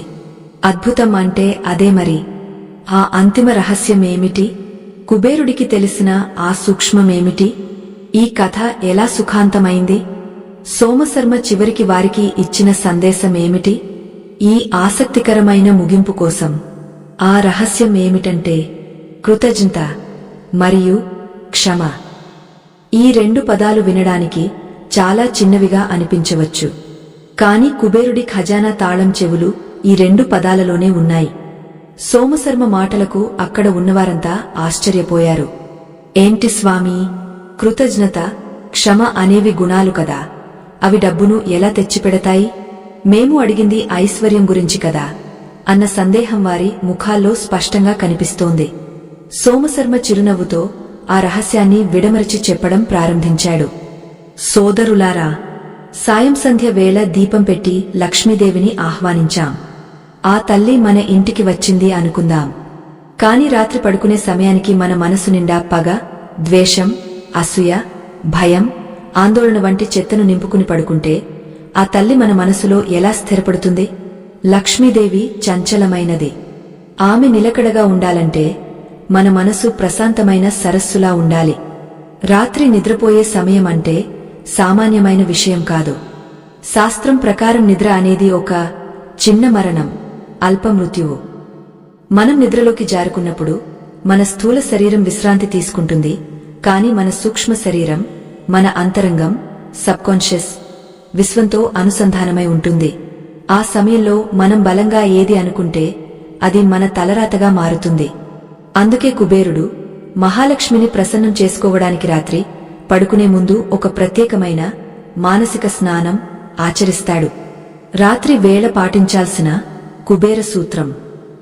మీరందరూ ఈరోజు ఇంటికి వెళ్ళాక భోజనం చేసి పడుకునే ముందు ఖచ్చితంగా ఈ పని చేయండి. మొదటిది పాద ప్రక్షాళన.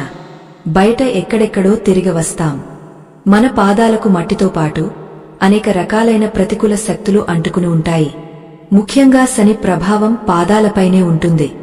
అందుకే పడకగదిలోకి వెళ్లే ముందు మోకాళ్ల వరకు కాళ్లు కడుక్కోవాలి. తడి బట్టతో పాదాలను శుభ్రంగా తుడుచుకోవాలి. తడి పాదాలతో పడుకుంటే ఆయుష్ తగ్గుతుంది, లక్ష్మి తరుగుతుంది. కాబట్టి పాదాలు పొడిగా ఉండేలా చూసుకోవాలి. రెండవది దిశ నియమం. ఎట్టి పరిస్థితుల్లోనూ ఉత్తరం వైపు తలపెట్టి పడుకోకూడదు. భూమికి ఉండే అయస్కాంత శక్తికి మన శరీరంలోని రక్త ప్రవాహానికి మధ్య ఘర్షణ ఏర్పడి మెదడు సంబంధిత సమస్యలు, పీడకలలు, నిద్రలేమి వస్తాయి. తూర్పు వైపు తలపెట్టి పడుకుంటే విద్యాభివృద్ధి, దక్షిణం వైపు తలపెట్టి పడుకుంటే ధనలాభం, ఆయుర్వృద్ధి కలుగుతాయి. పడమర వైపు మధ్యమం. కాబట్టి ఈ రోజు నుండి మీ తలగడ మార్చుకోండి. మూడవది అత్యంత ముఖ్యమైనది రుణ విముక్తి క్రియ. పడుకునే ముందు మంచం మీద కూర్చుని కళ్ళు మూసుకుని ఈరోజు ఉదయం నుండి రాత్రి వరకు జరిగిన విషయాలను ఒక్కసారి సినిమా రీల్ వెనక్కి తిప్పినట్లు గుర్తు చేసుకోండి. ఎవరైనా మిమ్మల్ని బాధ పెట్టారా? వారిని తలుచుకుని నీ అజ్ఞానానికి నిన్ను క్షమిస్తున్నాను, నా మనసులో నీ పట్ల ఎలాంటి ద్వేషం లేదు అని గట్టిగా అనుకోండి. అలాగే మీరు ఎవరినైనా బాధ పెట్టారా? వారిని మానసికంగా తలుచుకుని తెలిసి చేసినా తెలియక చేసినా నన్ను క్షమించండి అని అడగండి. ఈ క్షమాపణ వల్ల మీ కర్మబంధాలు తెగిపోతాయి, మనసు తేలికపడుతుంది. చివరిగా ఆ భగవంతుడికి కృతజ్ఞత చెప్పండి. స్వామీ, ఈ రోజు నాకు ఇంత ఆహారాన్ని ఇచ్చావు, ఉండటానికి నీడను ఇచ్చావు, నా కుటుంబాన్ని రక్షించావు. అందుకు నీకు కోటి దండాలు. రేపు ఉదయం నన్ను ఎలా మేల్కొలుపుతావో, నా జీవితాన్ని ఎలా నడిపిస్తావో నీ ఇష్టం. నా భారం అంతా నీదే. కృష్ణార్పణం అని సర్వస్వం భగవంతుడి పాదాల దగ్గర వదిలేసి నిద్రపోండి. సోమశర్మ చెబుతుంటే అక్కడ ఉన్నవారి కళ్ళు చెమర్చాయి. ఇన్నాళ్లు వాళ్లు పడుకునే ముందు అయ్యో ఆ అప్పు ఎలా తీరాలి, వీడి అప్పు ఎలా ఎగ్గొట్టాలి, వాడిని ఎలా దెబ్బకొట్టాలి అని ఆలోచిస్తూ పడుకునేవారు. ఆందోళనే పీడకలలుగా మారి మరుసటి రోజు కూడా ప్రశాంతత లేకుండా చేసేది. కాని ఈరోజు సోమశర్మ చెప్పిన మాటలు వారి గుండె బరువును దించేశాయి. నిజమే కదా, భారం మోసేవాడు ఆ దేవుడు ఉన్నప్పుడు మనమెందుకు ఆందోళన చెందాలి అనే భావన వారిలో కలిగింది. సోమశర్మ తన ప్రసంగాన్ని ముగిస్తూ ఇలా అన్నాడు. గుర్తుంచుకోండి, సాయంత్రం వేళ ఓం శ్రీం అనే మంత్రం మీ దారిద్ర్యాన్ని పారద్రోలితే రాత్రి వేళ ఈ శరణాగతి మీ సంపదను కాపాడుతుంది. స్థిర లక్ష్మి అంటే బ్యాంకులో ఉండే డబ్బు కాదు, మనసులో ఉండే తృప్తి. ఎప్పుడైతే మీరు తృప్తిగా నిద్రపోతారో మరుసటి రోజు ఉదయం రెట్టింపు ఉత్సాహంతో పనిచేస్తారు. ఆ ఉత్సాహమే లక్ష్మీదేవికి ఆకర్షణ. ఆ రోజు రాత్రి ఆ గ్రామంలో ఒక అద్భుతమైన మార్పు జరిగింది. గ్రామస్తులందరూ సోమశర్మ చెప్పినట్లే చేశారు. ఇంటికి వెళ్లారు.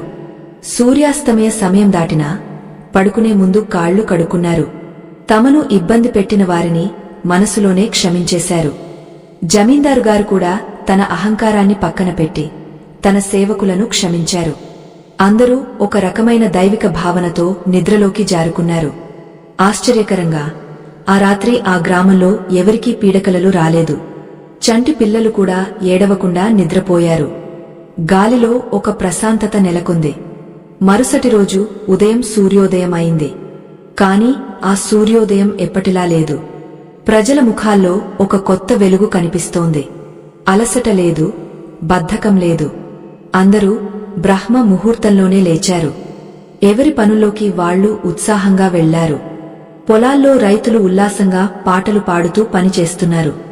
వ్యాపారులు చిరునవ్వుతో కస్టమర్లను పలకరిస్తున్నారు. ఇన్నాళ్లు తిట్టుకుంటూ గొడవలు పడుతూ ఉండే ఆ ఊరు ఒక్క రోజులో ఒక ఆదర్శ గ్రామం లా మారిపోయింది. జమీందారుగారు ఉదయాన్నే సోమశర్మ ఇంటికి వచ్చారు. ఈసారి చేతిలో కత్తి లేదు, పళ్లెల్లో పండ్లు, వస్త్రాలు ఉన్నాయి. గురువుగారు, నా జీవితంలో ఇంత ప్రశాంతమైన నిద్రను ఎప్పుడూ అనుభవించలేదు. నా మనసులో ఉన్న భయాలన్నీ పోయాయి. ఇదంతా మీ చలవే. ఇకపై ఈ ఊరి బాధ్యత, ఈ ఆలయ బాధ్యత మీదే. మీరు ధర్మకర్తగా ఉండి మమ్మల్ని నడిపించాలి అని వేడుకున్నారు. సోమశర్మ వినయంగా నమస్కరించి, అయ్యా, ఇది నా గొప్పతనం కాదు. ఇది ఆ సనాతన ధర్మం యొక్క గొప్పతనం. మన ఋషులు మనకు అందించిన విజ్ఞానాన్ని మనం మర్చిపోయాం. దాన్ని తిరిగా ఆచరిస్తే చాలు, ఈ భూమి వైకుంఠం అవుతుంది అని చెప్పారు. అప్పటి నుండి సోమశర్మ ఆ గ్రామంలోనే ఉంటూ ప్రజలకు ధర్మ సూక్ష్మాలు, ఆయుర్వేద చిట్కాలు, ఆధ్యాత్మిక రహస్యాలు బోధిస్తూ గడిపాడు. ఆ గ్రామం సిరిపురం గా మారింది. ఆ ఊరి ప్రజలకు కరువు అంటే తెలియదు, అప్పుల బాధ అంటే తెలియదు. ప్రతి ఇల్లు సాయంత్రం వేళ దీపాలతో, సాంబ్రాణి సువాసనలతో, వేద మంత్రాలతో కళకళలాడుతూ ఉండేది. కథ విన్నారు కదా. సోమశర్మ అంటే ఎవరో కాదు, మనలో దాగ ఉన్న సామాన్యుడే. తనకున్న కష్టాలను అధిగమించడానికి అతను ఎంచుకున్న మార్గం భక్తి మరియు నియమబద్ధమైన జీవన విధానం. మనం కూడా మన జీవితంలో ఎన్నో సమస్యలతో సతమతమవుతుంటాం. ఆర్థిక ఇబ్బందులు, అనారోగ్యాలు, కుటుంబ కలహాలు. వీటన్నింటికీ పరిష్కారం డాక్టర్ల దగ్గరో, లాయర్ల దగ్గరో ఉండకపోవచ్చు. అది మన దినచర్యలో, మనం ప్రకృతితో మమేకమయ్యే విధానంలో ఉంటుంది. ఈ కథ ద్వారా మనం తెలుసుకున్న ముఖ్యమైన విషయాలను ఒక్కసారి సింహావలోకనం చేసుకుందాం. సంధ్యా సమయ ప్రాముఖ్యత. సాయంత్రం 5:30 నుండి 6:30 మధ్య సమయం లక్ష్మీదేవికి కేటాయించాలి. ఆ సమయంలో నిద్ర, తిండి, మైథునం, విద్యాభ్యాసం నిషిద్ధం. మంత్రబలం. ఓం శ్రీం అనే బీజాక్షరాన్ని సూర్యాస్తమయ వేళ నాభి నుండి ఉచ్చరిస్తే దారిద్ర్యం నశిస్తుంది. దీపారాధన నియమాలు. ఆవు నెయ్యి లేదా నువ్వుల నూనె వాడాలి. జంట వత్తులు వేయాలి. దీపం కింద ప్లేటులో అక్షతలు ఉంచాలి. ఇంటి శుద్ధి. ఉప్పు నీటితో ఇల్లు తుడవాలి. సాంబ్రాణి ధూపం వేయాలి. ఇది నెగటివ్ ఎనర్జీని పోగొడుతుంది. నిషిద్ధ వస్తువులు. సాయంత్రం వేళ డబ్బు, పాలు, పెరుగు, ఉప్పు, నూనె, సూది ఎవరికీ ఇవ్వకూడదు. రక్షణ కవచం. గుమ్మానికి బూడిద గుమ్మడికాయ కట్టడం, కల్లు ఉప్పుతో దృష్టి తీయడం ద్వారా నరదృష్టిని నివారించవచ్చు. నిద్రా నియమం. పడుకునే ముందు పాదాలు కడుక్కోవడం, తలగడ దిశ దక్షిణం తూర్పు చూసుకోవడం మరియు క్షమాగుణంతో, కృతజ్ఞతతో నిద్రపోవడం. ఈ నియమాలు వినడానికి చిన్నవిగా ఉన్నా వీటి ఫలితాలు మాత్రం కొండంతగా ఉంటాయి. ఆచరణే ఆనందానికి సోపానం. కేవలం వింటే పుణ్యం వస్తుందేమో కాని ఆచరిస్తేనే ఫలితం వస్తుంది. నేటి నుండే, ఈ సాయంత్రం నుండే ఈ చిన్న మార్పును మీ జీవితంలో ప్రారంభించండి. సోమశర్మకు కలిగిన ఆ అఖండ ఐశ్వర్యం, ఆ ప్రశాంతత మీకు, మీ కుటుంబానికి కూడా కలగాలని మనస్ఫూర్తిగా కోరుకుంటున్నాను. ఈ కథలో చెప్పిన విషయాలు పురాణాల నుండి, ధర్మశాస్త్రాల నుండి సేకరించినవి. ఇవి నమ్మకానికి సంబంధించిన విషయాలు. ఎంత నమ్మకంతో చేస్తే అంత ఫలితం ఉంటుంది. విశ్వాసమే దైవం. ఇంతటి అమూల్యమైన, అరుదైన ఆధ్యాత్మిక విషయాలను, ధర్మ సందేహాలను, పురాణగాథలను మీ ముందుకు తీసుకురావడానికి మేము నిరంతరం శ్రమిస్తున్నాం. మా ఈ కృషి వెనుక ఉన్న ముఖ్య ఉద్దేశం మన సనాతన సంస్కృతిని, మన ఆచారాల వెనుక ఉన్న గొప్పతనాన్ని భావితరాలకు అందించడమే. ఈ వీడియోలో చెప్పిన విషయాలు మీకు నిజంగా ఉపయోగపడతాయని అనిపిస్తే, మీ మనసును ఆకట్టుకుంటే దయచేసి ఈ వీడియోను లైక్ చేయండి. మీరు ఇచ్చే ఒక్క లైక్ ఈ మంచి విషయాన్ని యూట్యూబ్ ద్వారా మరికొంతమందికి చేరేలా చేస్తుంది. అలాగే ఇలాంటి మరిన్ని ఆసక్తికరమైన వీడియోలు, దైవ రహస్యాలు మీరు మిస్ కాకుండా ఉండాలంటే వెంటనే మా ఛానల్ను సబ్స్క్రైబ్ చేసుకోండి. పక్కనే ఉన్న గంట సింబల్ని నొక్కి అనే ఆప్షన్ ఎంచుకోవడం మర్చిపోకండి. అప్పుడే మేము వీడియో పెట్టిన వెంటనే మీకు నోటిఫికేషన్ వస్తుంది. మీకు ఏవైనా సందేహాలు ఉన్నా లేదా మీ జీవితంలో మీరు పాటించే మంచి అలవాట్ల గురించి మాకు తెలియజేయాలన్నా కింద కామెంట్ బాక్స్లో తెలియజేయండి. ఓం శ్రీమాత్రే నమః అని కామెంట్ చేసి ఆ అమ్మవారి ఆశీస్సులు పొందండి. మరొక అద్భుతమైన కథతో, మరో మంచి విషయంతో మళ్లీ కలుద్దాం. అప్పటి వరకు సెలవు. సర్వేజన సుఖినో భవంతు. శుభం.